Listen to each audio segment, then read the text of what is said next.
સીધું અને સટમાં આજે વાત કરવી છે હવે વડોદરા મહાનગરપાલિકાએ જે બુદ્ધિનું દિવાળું ફૂક્યું છે તેની।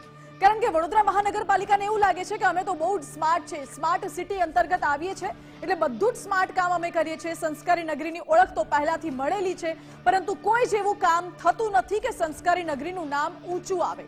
ઉલટાનું વડોદરા મહાનગરપાલિકાના શાસકોએ એવું કામ કર્યું છે કે જાણે અક્કલનું પ્રદર્શન કર્યું હોય। દ્રશ્યો પણ સામે આવ્યા છે। એક એવો વિસ્તાર જ્યાં પૂરમાં પાણી નથી ભરાતું ત્યાં પાણીના નિકાલની કામગીરી કરવામાં આવી રહી છે। પ્રજા મનપાને ટેક્સ ભરે છે એ વિચારીને કે અમને સુવિધા મળશે, પરંતુ અહીં સુવિધાની જગ્યાએ દુવિધા મળી રહી છે। કારણ કે આ વિસ્તારમાં પૂરનું પણ પાણી નથી ભરાતું, વરસાદ આવે ને તોય અહીં પાણી નથી ભરાતું, ત્યાં પાણીના નિકાલની કામગીરી કરવામાં આવી રહી છે।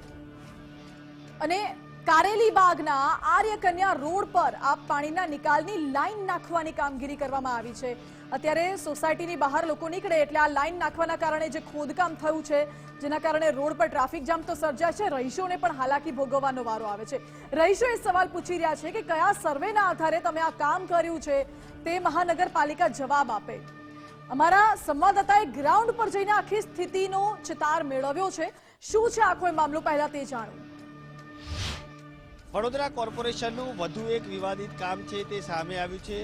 આર્યકન્યાથી ભૂતળી જાપા તરફ જવાનો જે મુખ્ય રસ્તો છે ને આ રસ્તા ઉપર વરસાદી પાણીના નિકાલ માટે આ જે વરસાદી કાંસ છે તે નાખવાની હાલ કામગીરી છે તે ચાલી રહી છે। અત્યાર સુધીનું જે પૂરની પરિસ્થિતિ આવી પણ આ રસ્તા ઉપર ક્યારે પણ 1 ઇંચ પણ પાણી છે તે ભરાયું નથી અને સતત આ રસ્તો એવો છે કે અહીંયાથી પાણીનો નિકાલ છે તે ત્વરિત થઈ જતો છે। તેમ છતાં પણ આ રસ્તા ઉપર લાખો રૂપિયા ખર્ચી અને આ જે વરસાદી કાંસ છે તે નાખવાની કામગીરી ચાલી રહી છે। જોકે સ્થાનિક લોકો પણ કહી રહ્યા છે કે આ એવો વિસ્તાર છે, આ એવો રોડ છે કે જ્યાં 1 પણ મિનિટ પાણી રહેતું નથી। તેમ છતાં પણ અધિકારીઓ દ્વારા આ જે કામગીરી છે તે કરવામાં આવી રહી છે।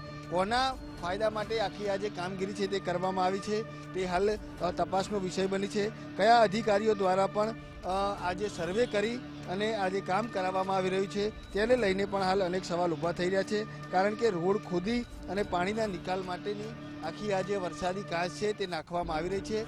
લોકો માંગ કરી રહ્યા છે કે આ પ્રકારની કામગીરીથી લોકોના જે પૈસા છે તેનો ક્યાંક ને ક્યાંક ભય થઈ રહ્યો છે। કારણ કે જે વિસ્તારમાં જરૂર નથી તેવા વિસ્તારમાં લાખો રૂપિયા ખર્ચી અને વરસાદી કાંસ નાખવાની કામગીરી ચાલી રહી છે અને જ્યાં સામાન્ય વરસાદની અંદર પણ પાણી ભરાઈ જતું હોય છે તેવા વિસ્તારની અંદર પાણીના નિકાલની પણ વ્યવસ્થા નથી। એટલે ચોક્કસથી કોર્પોરેશનનો જે અણધડ વહીવટ છે તે આ ફરી એકવાર સામે આવે છે અને કોર્પોરેશનનું આ જે કામ છે તે પણ વિવાદમાં આવ્યું છે। જોકે સ્થાનિક લોકો સહિત જે વિશ્વામિત્રી બચાવ સમિતિ છે તે પણ માંગ કરી રહી છે કે ક્યાંક ને ક્યાંક આ જે આવા કામોથી લોકોના પૈસા છે તેમનો વ્યય થઈ રહ્યો છે, આવા કામો અટકાવવા જોઈએ। કારણ કે શહેરના અનેક એવા વિસ્તારો છે કે જ્યાં લોકો વરસાદી પાણીની સમસ્યાથી પીડાઈ રહેલા છે, તે વિસ્તારમાં કામ થવા જોઈએ અને આ એક એવો વિસ્તાર છે કે જ્યાં કોઈ પણ દિવસ પાણી રોકાતું નથી અથવા તો ભરાતું નથી। તેમ છતાં પણ અહીંયા વરસાદી કાંસ નાખવાની કામગીરી ચાલી રહી છે।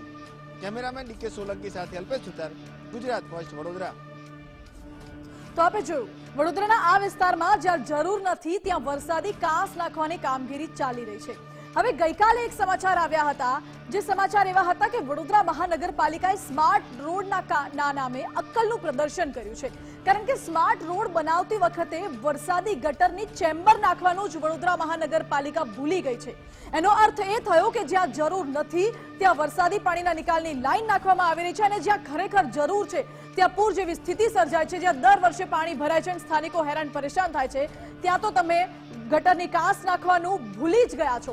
અને આ રોડ સામાન્ય નહીં, સ્માર્ટ રોડ છે જે રૂપિયા 14 કરોડના ખર્ચે હજુ 1-2 વર્ષ પહેલા જ બનેલો છે। હાલ તો જ્યારે છેલ્લે વરસાદ આવ્યો, પૂર આવ્યું ત્યારે લગભગ અનેક લોકોને 450 કરતા વધુ લોકો આ વિસ્તારમાં રહે છે, તેમને હાલાકીનો સામનો કરવો પડ્યો હતો। ઘરની અંદર પાણી ભરાઈ ગયા, પારાવાર મુશ્કેલી પડી, પરંતુ ત્યારે યાદ ના આવ્યું, હવે યાદ આવ્યું કે અહીંયા તો વરસાદી પાણીના નિકાલની કોઈ વ્યવસ્થા નથી કરાઈ, ભૂલી ગયા છે એટલે પાછું ખોદકામ ચાલુ કર્યું છે। બંને દ્રશ્યો આપને દેખાડવા છે, એક તો ગઈકાલના એ દ્રશ્યો અને એક આજના એ દ્રશ્યો। જ્યાં જરૂર નથી ત્યાં પાણીના નિકાલની લાઈન નાખવામાં આવી રહી છે અને જ્યાં જરૂર છે ત્યાં કોઈ જ કાર્યવાહી કરવાનું મહાનગરપાલિકા ભૂલી ગઈ છે કે પછી એવું કહો કે અધિકારીઓને રસ નથી એ જોવામાં કે અહીં વરસાદી પાણીના નિકાલની કોઈ વ્યવસ્થા કરવામાં આવી પણ છે કે નહીં. જ્યારે તમે કોન્ટ્રાક્ટરોને કામ આપો છો ત્યારે એ જોવા પણ જાઓ છો કે કામ કેવું થયું છે કે નહીં, બરાબર થયું છે કે કેમ, જે પ્રકારે પ્લાન પાસ કર્યો હતો એ પ્લાન પ્રમાણે કામ થયું છે કે કેમ એવું તમે જોવા પણ જાઓ છો સાહેબો, કે પછી એસી ચેમ્બરમાં બેસીને તમે ફક્ત ચાની ચુસ્કી માણો છો અને જે પણ ઘટના ઘટે તેમાં આંખ આડા કાન કરવાના અને ઘોર નિંદ્રામાં રહેવાનું એ જ કામ છે. સવાલ એટલા માટે જ ઉઠાવવા પડે છે જ્યાં ગટરની ચેમ્બર નાખવાનું જ ભૂલી ગયા એ આજવા રોડના દ્રશ્યો, જ્યાં અત્યારે ખોદકામ કરીને ફરી એકવાર આ સ્માર્ટ રોડ તો બનાવ્યો 14 કરોડના ખર્ચે, હવે આ ખોદકામ કરીને ગટરની ચેમ્બર નાખવાનું કામ ફરીવાર શરૂ કરવામાં આવ્યું છે. લોકો હાલાકી તો ભોગવશે પરંતુ પ્રજાના પૈસા છે તેનો પણ ધુમાડો થઈ રહ્યો છે. આ બાબતે અમે પ્રજા સાથે, સ્થાનિકો સાથે પણ વાતચીત કરવાનો પ્રયાસ કર્યો અને અધિકારીઓ સાથે પણ વાતચીત કરવાનો પ્રયાસ કર્યો. શું પ્રતિક્રિયા આવી એ પણ સાંભળો. दिक्कतें हो रही है, दिक्कतें हो रही है ना. चैम्बर यहाँ बनाया, खड्डा खोद दिया, सब पानी इधर ही आ रहा है ठेल के ना. तो सरकार को देखना चाहिए ना, घर के सब घर में जाता है पानी, देखने भी नहीं आते हैं. यहाँ खड्डा खोद के वो सड़क बना दिए, इधर तो इधर देखने भी नहीं आते. मुश्किल पड़ी એટલે પાણી ભરાઈ ગયા હતા બાજુવાળા ઘરમાં, બિચારાને આખું ઘરમાં પાણી ભરાઈ ગયા હતા. કે અહીંયાથી જ ને બધું પાણી, આ બધું પાણી આવ્યું ને એટલે સીધું અહીંયા જ, બરાબર છે. તોય અમે ફોન કર્યો તો કોઈ જોવા જ નહીં આવ્યું. પછી કોન્ટ્રાક્ટર અહીંયા આગળ જ્યારે બ્લોક નાખવા આવ્યો હતો ત્યારે જ મેં એમને કીધું હતું, બરાબર છે, કે ભાઈ આગળ ચેમ્બર છે ને ચેમ્બર પહેલાં ચેમ્બરને હરખી કરો પછી બ્લોક નાખો, તાકે મને નહીં જોવાનું બોલે. અમને તો ઓર્ડર મળ્યો છે એટલે ચેમ્બર ખોદવાવાળા પછી આવીને ખોદી જશે. તો દિવાળીથી આ કામ અધૂરું રાખ્યું, દિવાળીએ બ્લોક કાઢીને ગયા જ ગયા, પછી કોઈ આયા ને કે કશું નહીં. તો હમણાં કંઈક આવે છે. વડોદરા શહેર સ્માર્ટ સિટી તરફ જઈ રહ્યાની પોકળ વાતો કરતા અધિકારીઓ, સત્તાધીશો દ્વારા વડોદરા શહેરમાં વિવિધ રોડો બનાવવામાં આવી રહ્યા છે. આજવા રોડ પાસે કમલાનગર ખાતે 14 કરોડના ખર્ચે રોડ બનાવવામાં, સાથે ડ્રેનેજ લાઈન નાખવામાં આવી. ડ્રેનેજ લાઈન નાખી પરંતુ એક મોટી ચેમ્બર જ્યારે બનાવવાની રહી ગઈ, જે તે ટાઈમે જ્યારે કામ થતું હોય એ વખતે અધિકારીઓએ પોતે પણ હાજર રહી અને સારી રીતે ઓછા ખર્ચે આનું નિરાકરણ આવે એ રીતનું કામ કરવું જોઈએ. હું ચોક્કસ આ વિષયની તપાસ કરાવીશ અને આગામી દિવસોમાં ફરી આવું કોઈ જગ્યાએ ના બને એની સૂચના આપીશ. વિષય શું છે હજુ એકચ્યુઅલ જોવું પડશે અને જરૂરી લાગશે તો અધિકારી ઉપર અમે એક્શન પણ લઈશું. અધિકારીઓ પર એક્શન લઈશું તેવું કહેવાય છે, પરંતુ ક્યારે લેશું એક્શન? જ્યારે આખું એ કામ પૂરું થઈ જશે, પ્રજાના પૈસા પાણીમાં જતા રહેશે, પછી એક્શન લેશું. એટલા જ માટે સવાલો અમારે પૂછવા પડે છે કે ક્યાં કદાચ આ સવાલના કારણે કોઈ અધિકારી જુએ, જવાબ મળે અને પ્રજાને આનો જવાબ આપજો. અમને આના જવાબની જરૂર નથી, પ્રજાને જવાબ આપી દેજો કે તેમના પૈસાનો તમે કેવી રીતે ક્યાં ખર્ચ કર્યો છે. સવાલ એ છે કે તમારા ખિસ્સામાંથી જતા નથી એટલે શું પ્રજાના પૈસા તમે આવી રીતે વેડફશો? શું તમે આવી રીતે પ્રજાના પૈસા પાણીમાં નાખશો? વડોદરા મહાનગરપાલિકાના સત્તાધીશો શું પ્રજાના નાણાં વેડફવાની હોડમાં છે?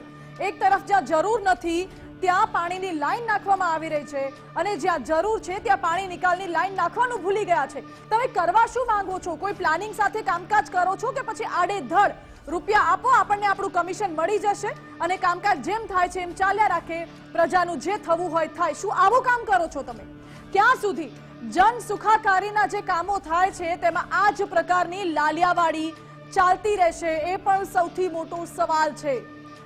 પ્રજાના કામ માટે તમે ટેક્સના રૂપિયા લો છો અને એ જ પ્રજાને કોઈ જ સુવિધા નથી મળતી. ઉલટાની સુવિધાના નામે તમે એને દુવિધા ઊભી કરીને આપો છો અને આ જ પ્રકારની લાલિયાવાડી ચાલતી રહે છે. પ્રજા રજૂઆત કરવા જાય તો તેમને કોઈ જવાબ નથી મળતો, કોઈ જોવા તક નથી આવતું. હમણાં જ સ્થાનિકોની આપણે બાઇટ સાંભળી, કહેવું છે કે કોઈ જોવા તક નથી આવતું કે કામ થઈ ગયું કે નથી થયું, કેવું ચાલે છે, જે પ્રમાણે કામ આપવામાં આવ્યું હતું, જે કોન્ટ્રાક્ટ હતો તે પ્રમાણે કામ ચાલે છે કે નથી ચાલતું એ પણ કોઈ જોવા નથી આવતું. શું એટલી પણ તસદી લેવાની હિંમત નથી તમારામાં?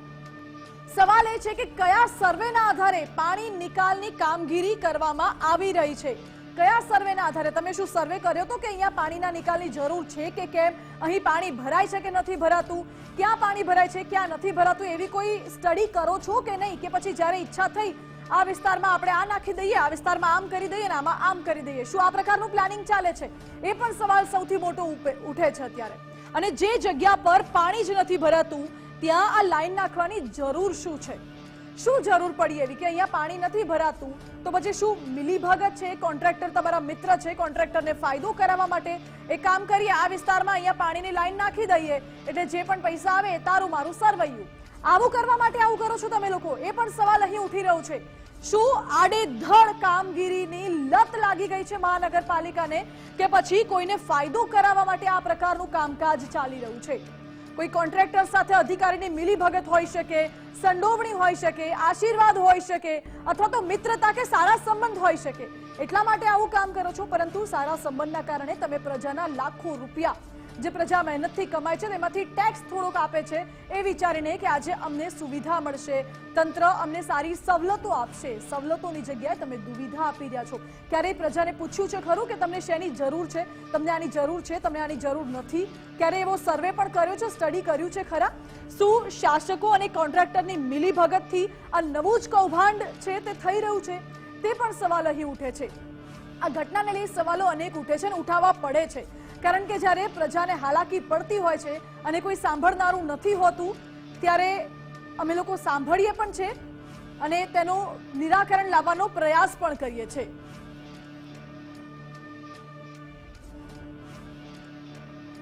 આ વખતે ઘટના જોઈ વડોદરા મહાનગરપાલિકાએ જે બુદ્ધિનું દેવાળું ફૂક્યું છે, પરંતુ આશા રાખીએ કે અધિકારીઓ આ જોવે, અધિકારીઓમાં કોઈ સુધારો આવે અને આગામી સમયમાં આનું પરિણામ પણ જોવા મળે અને વડોદરાના વાસીઓને જે સમસ્યાઓ થઈ રહી છે તે સમસ્યાઓનું નિરાકરણ આવે. કારણ કે સીધું અને સટ અમે લોકો બોલીએ છીએ, સીધો અને સટ સવાલ કરીએ છીએ અને પ્રજાના જે પ્રશ્નો છે, પ્રજાની જે સમસ્યાઓ છે તેને વાચા પણ આપીએ છીએ. એટલા જ માટે અમે છે ગુજરાત ફર્સ્ટ, તમારી સાથે, તમારી માટે.